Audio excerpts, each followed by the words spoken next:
Hey everybody, what's up? I'm here today with something a little bit different. So obviously most days I'm here with some NBA content, often breaking it down with somebody else, which is a ton of fun. But one of the things I love is I love the UFC, and I watched it some before COVID, but for me, when the UFC came back during COVID, it was the only thing on. And so I just started diving into it, started to really, I want to say this up front, and this is important for this stream. I'm not an expert. I haven't done jujitsu in my life. I'm not a martial artist myself, but I started listening to people who knew what they were talking about a lot more. And I started paying attention and starting to pick up on the finer points of what was happening, not just seeing who punched who in the face. So still, I am absolutely not an expert, but I have gained a lot of knowledge over the last year, really enjoy it, or whatever it is, a couple of years now, I guess. Really enjoy it, and I thought I could bring a little bit of a different angle to some of the UFC content that's out there.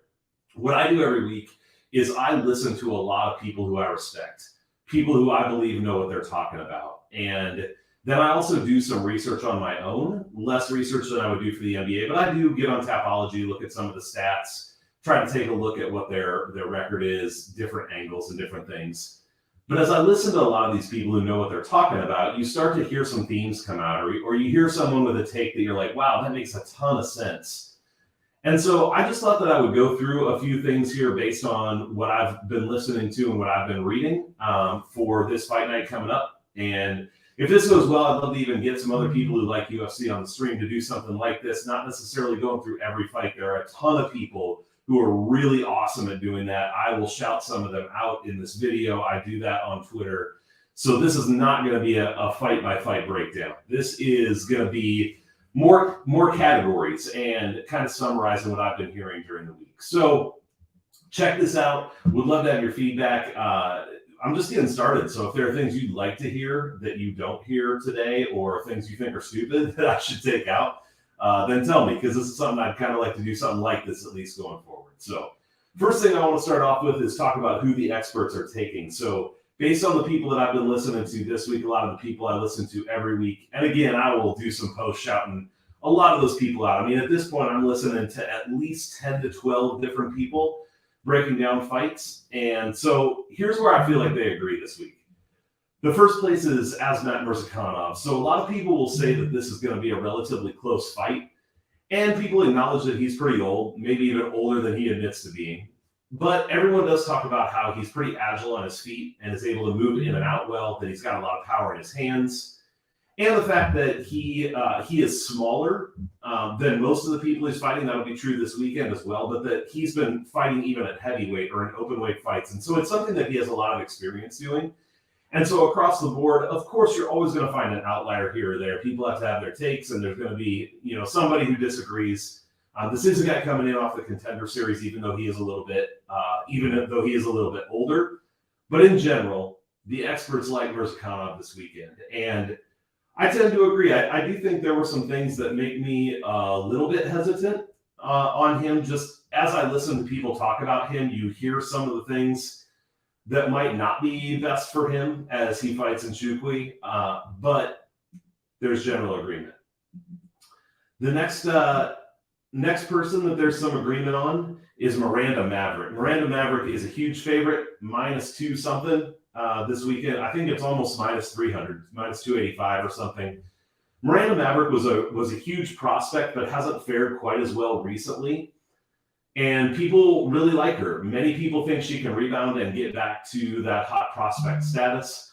On the other side, people also are not high on Sabina Mazo. She's struggled recently, has not looked great in the UFC, period, at least in terms of outcomes. And so most of the people that I listened to said this is going to pretty much be domination, and this is one of the best spots to look for a parlay piece to start out if you want to do some parlays. We're going to come back to this fight a little later because there's another take that I heard this week that I thought was pretty strong. So that is one people are agreeing on, though. Next up, we have Javid Basharat.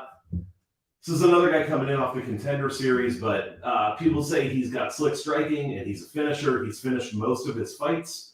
On the other side, Trevin Jones showed potential and had some nice knockouts, but then really struggled, and especially in his last fight against Kakramanov. he just didn't look good. Now, I did hear a couple people reference the fact that maybe he wasn't feeling well for that Kakramanov fight, and so that's something to pay attention to. Full disclosure, I actually did put a bet in on Trevin Jones just because as I listened to people, I heard the path to victory. This is somebody coming off the Contender Series, and I think Trevin Jones could get the win here. But again, we're not here to talk about what I'm betting really right now. We're here to talk about what the experts are taking, and Javid Basharat is another one that there's quite a bit of consensus on. 3 more. One maybe less expected, and then 2 you're going to expect completely.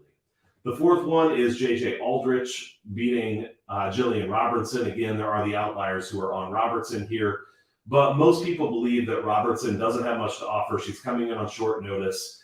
Aldrich is going to be better on the feet, and that she's going to be able to defend the takedowns or at least defend on the ground to keep from getting submitted, and that Robertson will gas out the further the fight goes. So again, across the board, most people on J.J. Aldrich. The last 2 you would expect, that's Song Yadong and Ankalaev. Ankalaev, massive favorite. Most people are saying, like I just wrote down here, people are basically saying Ankalaev is the shit. Santos is washed. He's old since his knee surgeries after the fight with John Jones. He's just not the same, and that's probably true. So Ankalaev is a huge favorite here, but that is one that pretty much everybody's in agreement on. And then Song Yadong, maybe Marlon Moraes isn't totally washed, but he has such a bad gas tank that he can only fight for a few minutes or maybe a round. Song Yadong is durable and has fought really well lately. And so across the board, the experts were on Song Yadong. So we've got Kanov, Maverick, Basharat, Aldrich, Yadong, and Ankalaev. Those are the people I heard this week pretty consistently with the people I listened to. The next category I want to talk about is one I'm calling they'll take it, but they don't like it. These are people where actually there was a good bit of agreement in terms of who the experts would take in a fight, but you could tell they were super hesitant, and it wasn't a fight they were excited to pick. And I got 3 people that fall into this category. The first one is our friend from the Sean O'Malley fight with the green hair, although I see that he's dyed at the colors of the Portugal flag now. But Chris Moutinho, people are on him at minus 140 or so, but they don't like it. But here's the deal. Guido Canetti's 42. He basically has 1 round of cardio. And what people say is that Moutinho may basically be a punching bag, but he probably has more cardio. He can put the pressure on. He kept moving forward even against O'Malley. And against someone like Guido Canetti, this is probably a gift from the UFC and one of the few people on the roster that he has a chance to beat. So there were a few, well, not even a few. There were a couple people who were on Canetti, but most people were on Chris Moutinho. They just didn't like it. Second person that falls into this category is Lungia Mula. So he's really athletic. If you look at him, he is absolutely ripped, a judo player. But his wins have not been very impressive. But on the other side, Brundage hasn't been very impressive either. And I heard a number of people reference that they felt like Brundage fights timid at times. There were a couple people I listened to who were very tentatively on the Brundage side. But across the board, most people were taking Lungia Mula. But again, they didn't like it. This was another fight a lot of people said that they would stay away from, or they could kind of see it going either way. And the last one, who is was a hot prospect. I guess maybe he is still to some extent. But that's Yusuf. People say he should have more power and output, right? But Bruce Leroy is a guy who nobody expects to win. He's not been favored in most of his fights on this current 5-fight winning streak. I think he's been an underdog in 4 out of those 5 fights, yet he just keeps winning.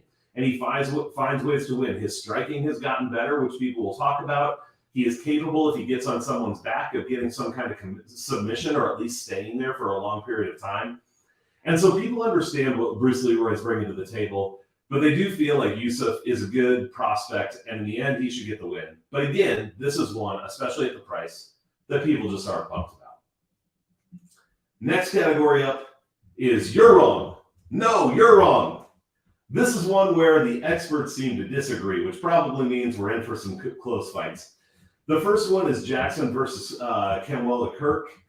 I have heard people, this is actually probably the one that's been most divisive of all the stuff that I've listened to this week. Not only are people taking different sides on this fight, but I feel like people are lining up with strong takes on either side of this fight. Some people are saying that, Jackson has proved himself to be so tough, especially in that last fight against Charles Rosa, where he's got the blood streaming down, but just keeps fighting, keeps moving forward. Others are talking about the way that Kamuela Kirk has grown and has developed as a fighter, and believe that at this point he just has the much stronger UFC game. Other people talk about the fact that he can gas at times, and Damon Jackson really doesn't. So this is one where people are lining up on both sides, and everybody thinks they're getting value, no matter who they're taking.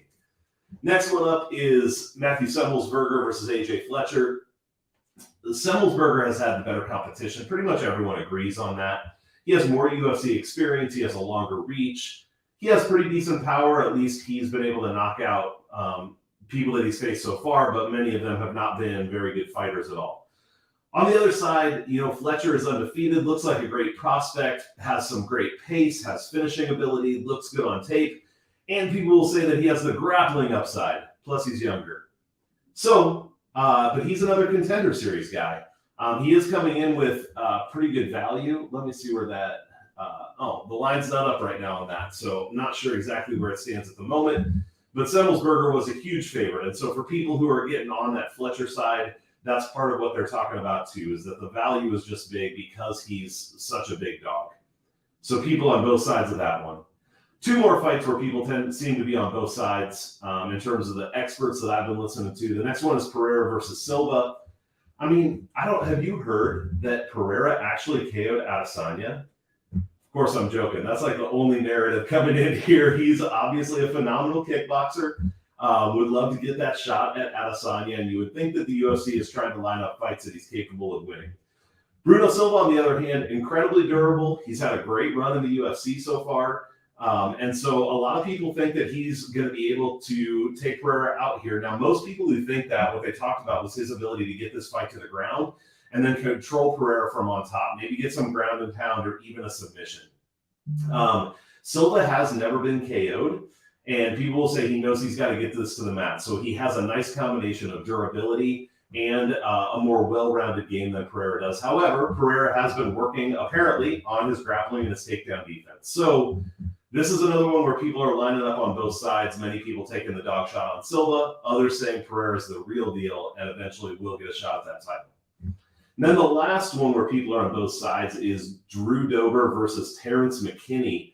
We just saw McKinney 2 weeks ago. I think was it a week ago or 2 weeks ago? But he's back at it, ready to get another finish.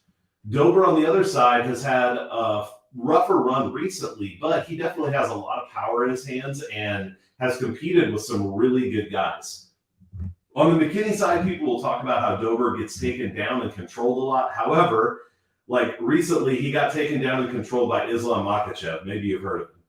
He got taken down and controlled by Daniil Dariush. And so I think we do have to take with a little bit of a grain of salt that Dober's getting taken down and controlled. McKinney is a wrestler, so maybe he can get that done. I think this is going to be a fight that shows us a little bit more about what kind of wrestling McKinney has. But again, people lining up on both sides of this fight.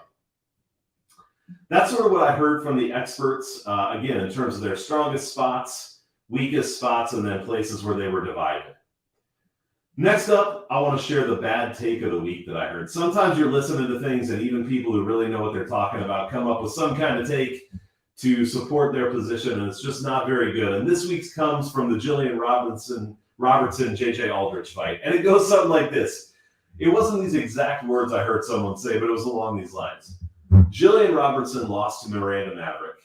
And Miranda Maverick was able to stay out of danger, not come close to getting submitted by Robertson. Maverick and Aldrich train together, so they have the blueprint on how to beat Jillian Robertson. And Aldrich is going to come in with that same thing, and so Jillian Robertson's not going to be able to submit her either. Now, whatever you think about whether Robertson or Aldrich is the right side here, these kind of takes are just so crazy to me. The only problem with this is that Miranda Maverick and JJ Aldrich are different people, different fighters, different skill sets. It's a different day. And so to say that just because they train together and there's some kind of blueprint to beat a fighter just makes absolutely no sense today. When I hear arguments like that, I tend to just throw them out the window and not pay much attention. I actually personally am on Jillian Robertson, so maybe that's, full disclosure. Maybe that's part of why I didn't like that argument. But I think it could be a good fight. There's good arguments on both sides, but that argument was not one of them. Next up is the good take of the week. This one comes to you from Clint with the Die Hard MMA podcast. If you do not listen to the Die Hard podcast, this is one of the first ones that I pick up every week. There's one thing I listen to before that, but usually comes out on Monday, so it's early in the week, and Clint does a great job with his co-hosts of breaking down these different cards, giving a lot of different angles. I especially appreciate that he has a lot of people on where they disagree even, which is super helpful. But I thought Clint had the best take from this week, whether he ends up being right or wrong. And it's about that Sabina Mazo fight. So everybody's down on Sabina Mazo, and I said at the beginning that the experts are lining up on the Miranda Maverick side, but Clint is not. But what I appreciated about Clint is that he did a deeper dive into how Sabina Mazo has been losing and what it might actually look like in this fight. So Sabino has a 66% takedown defense rate. But what he found was that every takedown that has, every time she's been taken down in the UFC, came from a caught kick. Mazo is long and likes to strike from distance, especially with those kicks. And so when she's throwing those from distance against someone who's a good grappler, and if she's not careful with them, they get caught and then it's easy to take her down. She hasn't been taken down any other way. He was talking about no double leg, no single leg, whatever. It's all been caught kicks. Mazo's actually still young and learning. And one of the things that's interesting to me is a lot of times people will point to the age of fighters. And if they're like under 26, 27 years old, what they're going to say is they're young, they're making improvements, we're going to see a better version of them. This seems very arbitrary to me at times because there are some fighters when somebody wants to back them where they'll say that. But then there are people like Sabina Mazo where they just basically say she's not very good and she's not going to be making any improvements. Well, how do we know that? She is young, and I think Clint rightly points out that she's young, and in that Agapova fight, even though she lost, he talked about how she was a little bit more careful with her kicks. She snapped them better. She threw them in ways that were less easy to catch. So what I would say is from that, what you see is she actually is making adjustments and improvements. Now, it may end up that Mazo is not a great fighter. That's possible. But I just thought that Clint's take on this fight brought some really good information into the table, some really good observations. And and I think it's a reason at the line that we currently have to consider Sabina Mazo, which we're going to talk about here in just a second. So what I want to end with is strongest plays and value plays of the week. I mean, I could do tons of stuff on this, but I'm going to limit it to 3 things that from what I've heard, I think are the strongest plays. And also, I'm not going to give you anything that's more than minus 200. So obviously, I could say Ankalaev money line, book it. Well, sure, but it's like minus 600 or worse. So what's the point of that? I mean, later on in the week, as I have been lately, I'll share my ladder parlays, and I'm sure he'll be up at the top of that thing. CJ Safdie style, by the way. Shout out to CJ because he's got that PRP every week, which I love. So been putting that together as I'm coming up with my plays. So I'm going to give you 3 plays that I think are strongest from what I've heard, what I'm thinking, at minus 200 or better. And actually, 2 of them this week are plus money, at least at the moment when I'm giving these out. I'm going to give you the one that's not first. And that's Carl Robertson, decision only. So if there is a finish, there's no action. Going up against Khalil Roundtree, this is minus 165. I get this bet on DraftKings, but I think this is pretty phenomenal value. Really, Roundtree's win equity is in a finish for the most part. I think he doesn't tend to have really high output. He does have a lot of power. He is inconsistent, so that's something to consider. Now, the other danger here is that Robertson gets a finish in round 2 or round 3 against Roundtree. But if that happens, it's just a push. The only way that we even have action on this bet is if it goes to decision. And if it does, I'd expect that Roberson's going to have significantly higher output, especially later in the fight. So that's probably my favorite, strongest bet of the week at this point, actually. I think there is fairly low risk, and it's a pretty decent number at minus 165. Next one up is Ankalaev inside the distance. Now, the downside to this is that Ankalaev tends to be a slow fighter. He is not high volume, not high action for the most part, but when he does go into action, it's usually pretty significant. And he's got 5 rounds here to work against Santos. Santos' only real path to victory probably is a knockout. And so I think he's going to have to engage some. He didn't against Johnny Walker, so, not really. Neither of them did. So we'll see what happens. But I think in 5 rounds, there's a great chance for Ankalaev to get Santos out of there. And at plus 120, the decision prop was plus 130. So it's pretty even between that and decision. If you think it's more likely that they get to a decision in this fight, then you might move on that at the plus 130. But I think this is a spot for Ankalaev, hopefully to even come in and make a statement. If he really is the best or one of the best light heavyweights in the world, then this is a good spot for him to make that statement in a main event. The third play that I would say the strongest play is Pereira and Silva over 1.5 rounds. I think there's a decent chance that these guys feel each other out for a little while. As others have said, it's possible that Silva takes Pereira down. Pereira's been working on that defense, and so I don't know. Again, I'm not an expert, but from what I'm hearing and the way I can envision this fight going, I think it's possible that Pereira could ride that out. Maybe he's able to get back up once or twice. And ride out the rounds. And Silva hasn't ever been knocked out. And so he's pretty durable. He's a good fighter. So to me, that's plus 130. And at plus 130, I think there's a lot of value there. I think it's even not crazy to think about a shot on the fight goes the distance. But for this sake of this, I'm going to just say over 1.5 plus 130. So those are the strongest plays. Now on to the best value plays of the week in my estimation. Here's what I mean by best value. It means that it's a fighter who has a certain win condition or where I think the line is too wide. And so, people talk about value all the time. It just means I think there's a better chance of these things happening than what the odds indicate. And you can agree or disagree, obviously. First one up, we're just going to go back to Sabina Mazo. She's at plus 250. I think that's good. I actually already bet her at plus 285. Thanks again to Clint for his take because that went a lot into me ending up placing that bet. But I think it's, at plus 285, I think even if she's not the favorite, I would expect under plus 200 at least. So I think it's good value. You can also get Mazo decision at plus 400. I think that's her most likely path to victory. Maybe she could get like a head kick KO, but I think it's super unlikely based on how she fights and the fact that it's women's MMA. So Mazo plus 250, that's the first value play of the week. Number 2 is Guido Canetti round 1. Canetti could get a KO or a sub here. I think as many people talked about, he basically has 1 round of cardio. And Chris Moutinho has actually been knocked out a lot, even though you wouldn't know it from watching the last fight against Sean O'Malley. And so I think for him to go out there and get the win in round 1 is probably his best path to victory. Sure, it's possible he could win a decision, but I think that's the best path. And so at plus 750, I think there's quite a bit of value on that one. And then the last play is Marlon Moraes round 1 plus 850. Man, everybody talks about how this guy doesn't have the cardio to go a full 15 minutes, let alone maybe even a full 5 minutes. But that early on, he is incredibly dangerous. He is still a very good fighter. He just doesn't have the cardio to go very long. It's possible after his recent losses that his confidence is down. Yeah, that's possible. But I think his best win equity is in round 1. And so at plus 850, again, I think that there's a lot of value on that play. All right, that's kind of what I'm looking at, what I've heard from people, and what I'm taking out of it for UFC Fight Night this weekend. Would love to get your feedback. What in here is helpful? What's not? What could be better? And if you got suggestions on who I could have on with me next week, I would love that.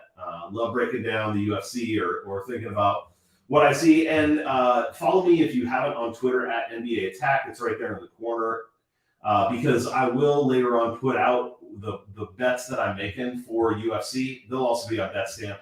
But along with the ladder parlays, I've been doing 2 a week. One is the one that I am more confident in hitting, and then the other one's really a long shot. But play those really in the way that CJ Safik taught me, which is try to get enough value on the top line to pay for the rest of it, as long as the top line hits. So keep an eye out for those on Twitter. Hope everybody has a good day. Very little NBA, some good games though. So enjoy that if you're watching. And I will see you guys on Twitter.